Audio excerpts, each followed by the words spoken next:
Oke, halo. Perkenalkan nama saya Daniel Erindra Cipta, NPM 243 11070. Di sini saya akan sedikit menjelaskan mengenai managing in a global business environment. Apa sih itu managing in a global business environment? Kita awali dengan eh, apa itu lingkungan bisnis global atau global business environment. Nah, dengan bisnis global ada kondisi atau faktor di mana aktivitas bisnis yang terjadi yang ada di seluruh dunia atau secara global.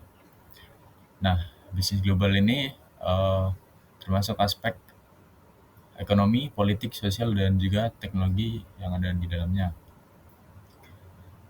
Dengan bisnis global terjadi di berbagai negara yang ada di dunia. Setiap perusahaan yang beroperasi dalam lingkungan bisnis global ini tidak terfokus pada pasar domestik mereka, tapi juga mempertimbangkan dinamika dalam skala internasional atau skala global. Next, itu adalah tahap-tahapan globalisasi, ada 4. Yang pertama, domestik, di mana pasar, itu potensi pasar terbatas pada negara asal dari perusahaan tersebut. Kegiatan produksi dan pemasaran yang terjadi di negara asal perusahaan tersebut. Lalu internasional. Internasional adalah tahap selanjutnya dari domestik, yaitu perusahaan sudah melakukan ekspor yang lebih meningkat, biasanya mengadopsi pendekatan multi domestik.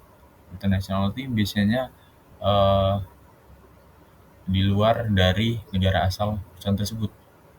Lalu multinasional, berbeda dengan internasional. Multinasional ini pemasaran dan produksinya berlokasi di banyak negara. Dia memang sama dengan internasional, yaitu di luar negara asal, namun yang terlibat lebih dari satu negara, bisa 2, bisa 3, dan seterusnya. Lalu yang global ini adalah tahap akhir, yaitu penjualan dan pemasaran dari sebuah produk di perusahaan tersebut di banyak negara secara global atau secara dunia, begitu. Next, yaitu faktor kunci lingkungan bisnis global atau global business environment. Pertama, ada ekonomi pastinya. Kondisi ekonomi global termasuk pertumbuhan ekonomi, inflasi, dan nilai tukar mata uang berpengaruh sekali dalam keputusan-keputusan bisnis di perusahaan lingkungan global. Next, ada politik dan hukum. Di sebuah negara yang terlibat dalam bisnis global punya regulasinya masing-masing, punya pajaknya dan hukum masing-masing yang berlaku di negara tersebut, juga dapat mempengaruhi iklim bisnis dari si perusahaan. Next, ada sosial budaya. Perbedaan budaya, nilai-nilai sosial, dan perilaku konsumen di sebuah negara dapat mempengaruhi bagaimana lingkungan bisnis global sebuah perusahaan di negara tersebut bisa berlangsung. Lalu yang terakhir, ada teknologi. Kemajuan teknologi juga memberi peluang baru bagi perusahaan dalam meningkatkan efisiensi operasional inovasi produk di berbagai negara. Strategi lingkungan bisnis. Strategi dalam lingkungan bisnis global penting untuk membantu perusahaan beradaptasi dan bersaing di pasar internasional yang sifatnya dinamis atau berubah-ubah. Pertama, analisis lingkungan global. Ini penting bagaimana kita memahami faktor-faktor eksternal yang mempengaruhi bisnis seperti kondisi ekonomi, politik, dan sosial budaya seperti yang sudah saya jelaskan sebelumnya. Yang kedua, ada diferensiasi produk. Mengembangkan produk yang unik, yang punya daya tarik tersendiri bagi konsumen-konsumen di pasar internasional yang sifatnya kompetitif.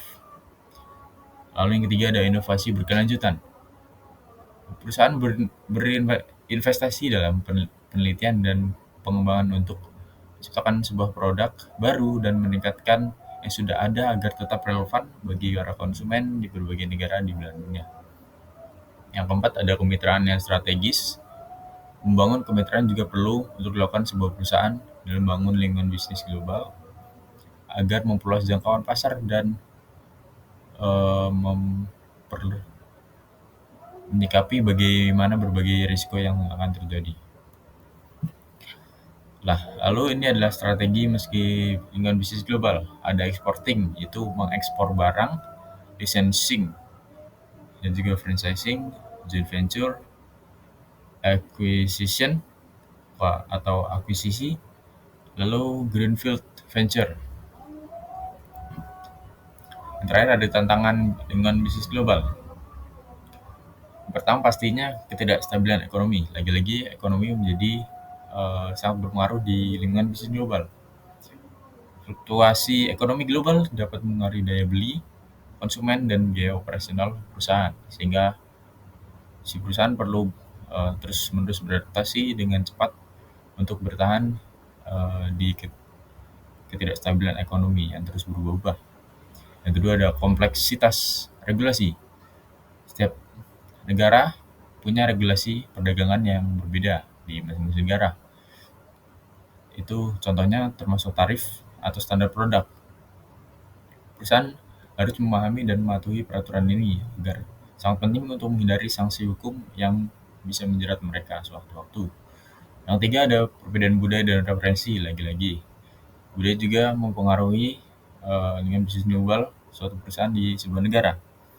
Budaya dan kebiasaan yang berbeda di berbagai negara dapat mengaruhi penerimaan produk. Perusahaan harus melakukan penelitian pasar terlebih dahulu untuk menyesuaikan produk dan strategi pemasaran mereka di negara tersebut.